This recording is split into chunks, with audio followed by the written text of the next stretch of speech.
समादरणीय धर्मानुरागी दर्शक श्रोतावृन्दहरूमा मेरो नमस्ते अभिवादन। त धर्मानुरागी दर्शक श्रोतावृन्दहरू, सदा चाहिँ हामी यो श्रीमद्भागवत महापुराणका अमृतमय भक्तिमय ज्ञानमय र वैराग्यमय कथाहरू श्रवण गर्ने सन्दर्भमा आज हामी यो चतुर्थ स्कन्धको 8औं अध्यायबाट कथाहरू श्रवण गर्नेछौँ।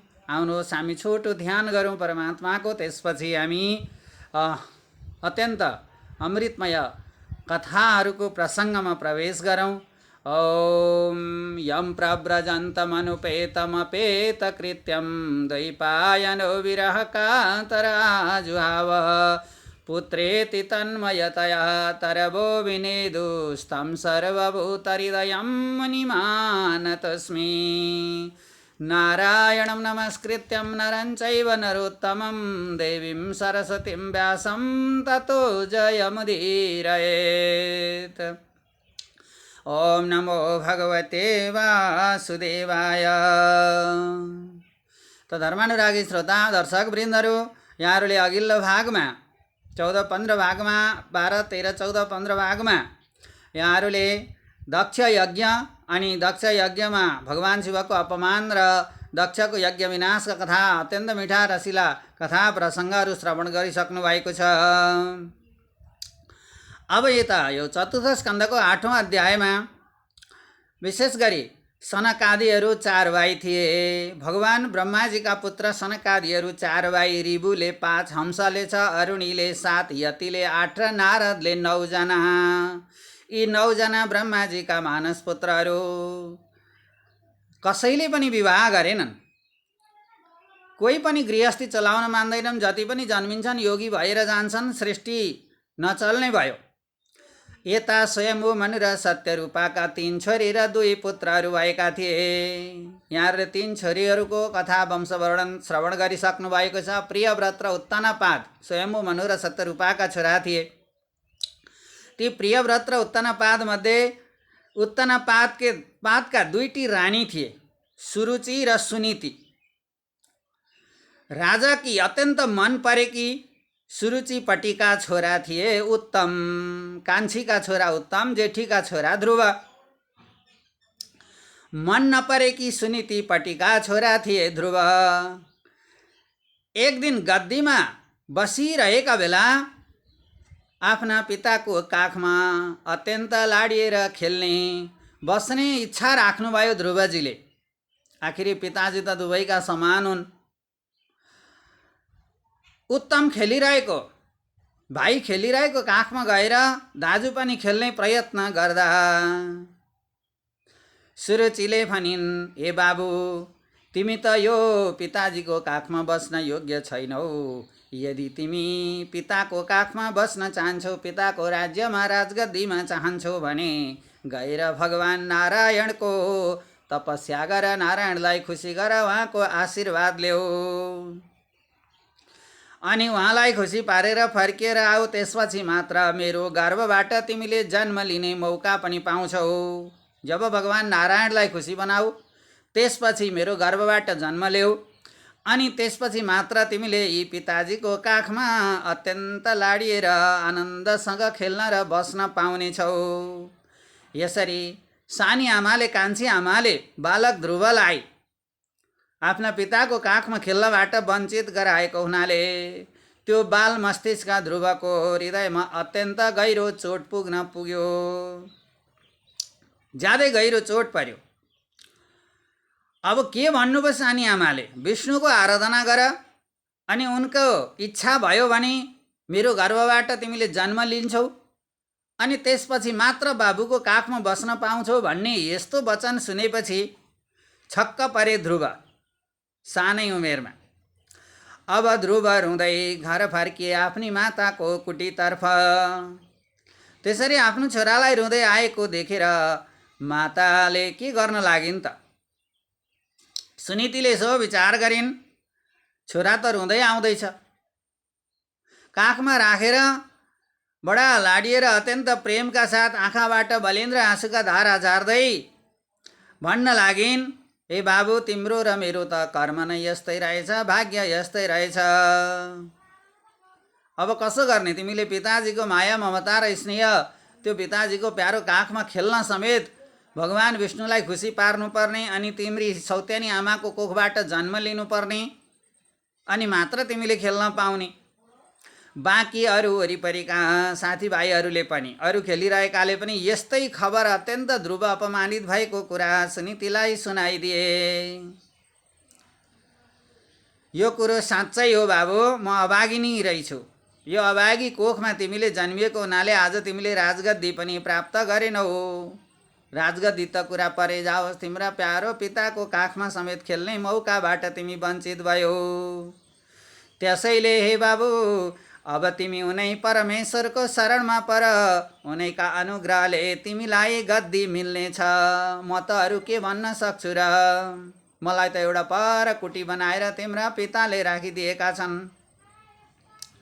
अब यही कुटीमा मेरो जीवन यसरी नै बित्ला भनेर आफ्ना बाल मस्तिष्कका ती छोरालाई पनि परमेश्वरको शरणमा जाने आज्ञा सुनीतिले दिन्। यस्तो वचन सुनेर ध्रुव सहरबाट सर्लक्क मध्यरातमा आफ्नी मातालाई कुटीमा छोडेर निस्किए।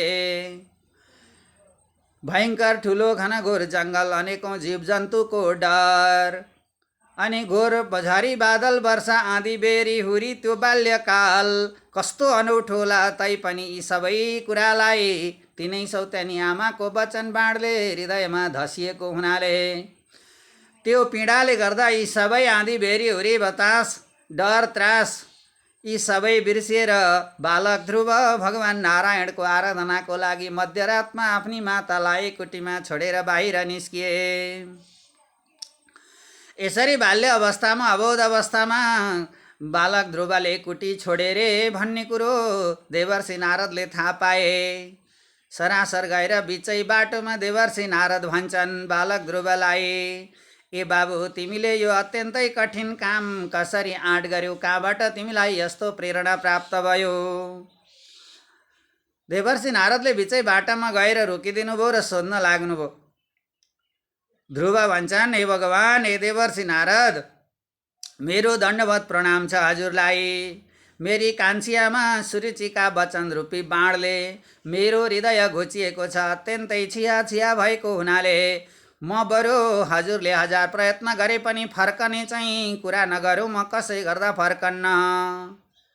उनै नारायणको तपस्या गरेर विधि उहाँलाई प्रसन्न गराएर फर्कन्छु। बरु तिनै भगवान नारायणको तपस्या गर्ने विधि मलाई बताउनुहोस्।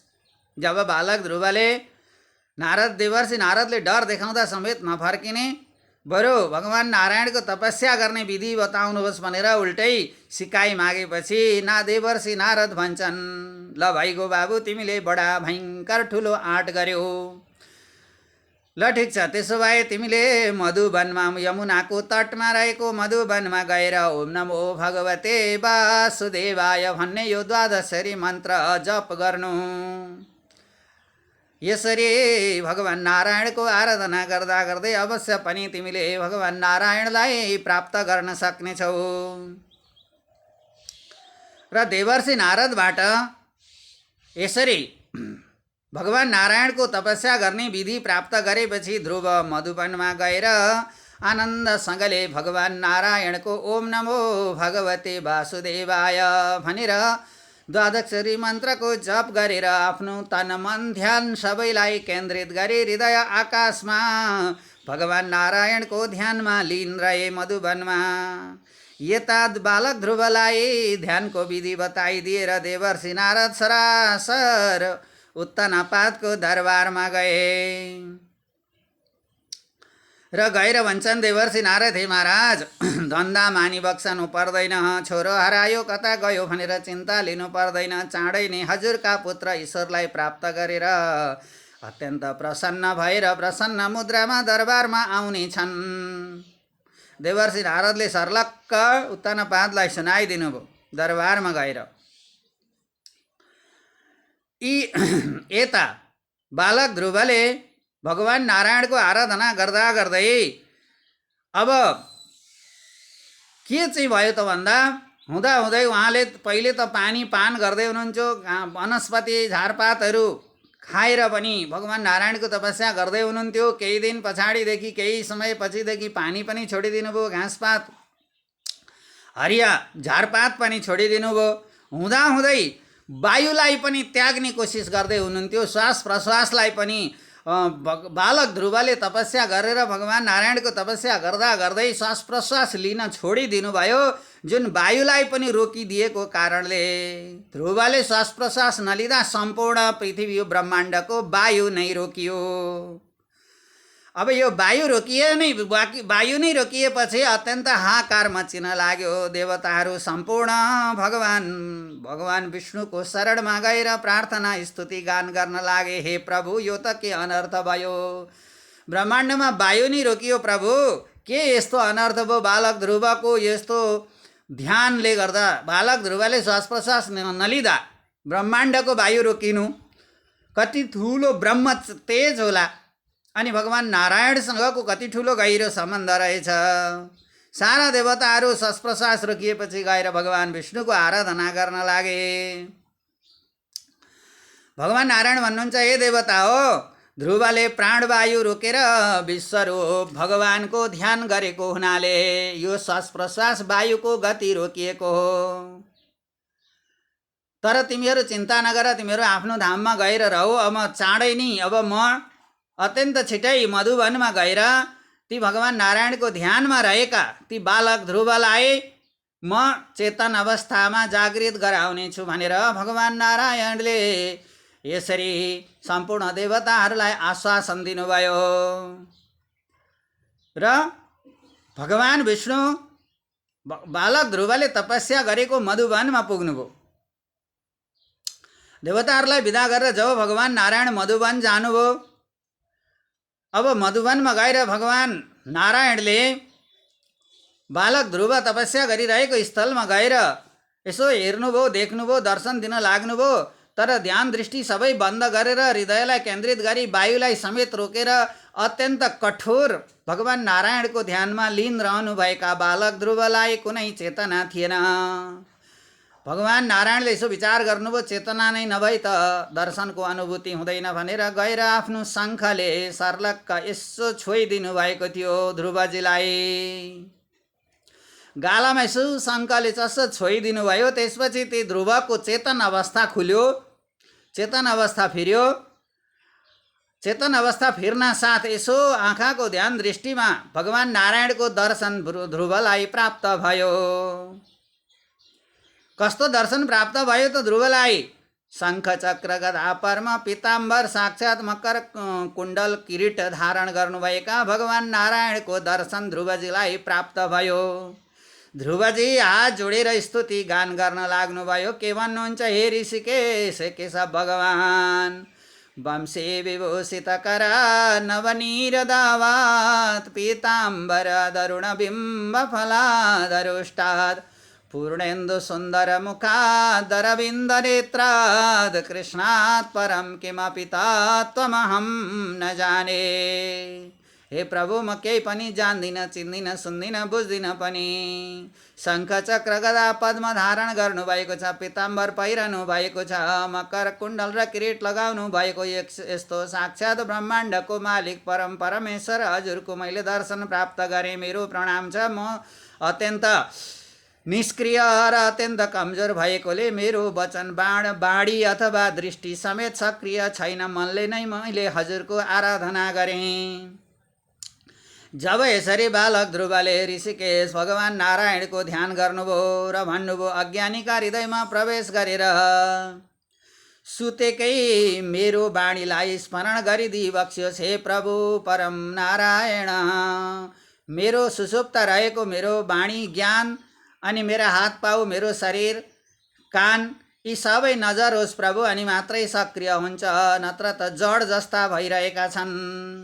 अनि मेरो चैतन्य अथवा चेतन अवस्था पनि गुमिसकेको छ। मेरो चैतन्य अथवा चेतनलाई पनि फिराइ बक्स्योस्। यस्ता मेरा प्रभुलाई मेरो कोटि कोटि धन्यवाद प्रणाम छ भनेर जब बालक ध्रुवले यसरी स्तुति गान गरी आफ्नो जड रूपमा स्थापित भइसकेको मन वचन र शरीरलाई फिराई दिन अनुग्रह गरेपछि भगवान भन्नुहुन्छ, हे भद्र, तिमीले चिताएको म जान्दछु। तिम्रो हृदयमा जुन चोट छ त्यो मैले सबै बुझिसकेँ। मैले बुझेको छु। अतएव नक्षत्र, तारा, ज्योतिष चक्रहरू जहाँ छन्, अरू कसैले नबसेको ध्रुव स्थान तिमीले बस्न पाउने छौ।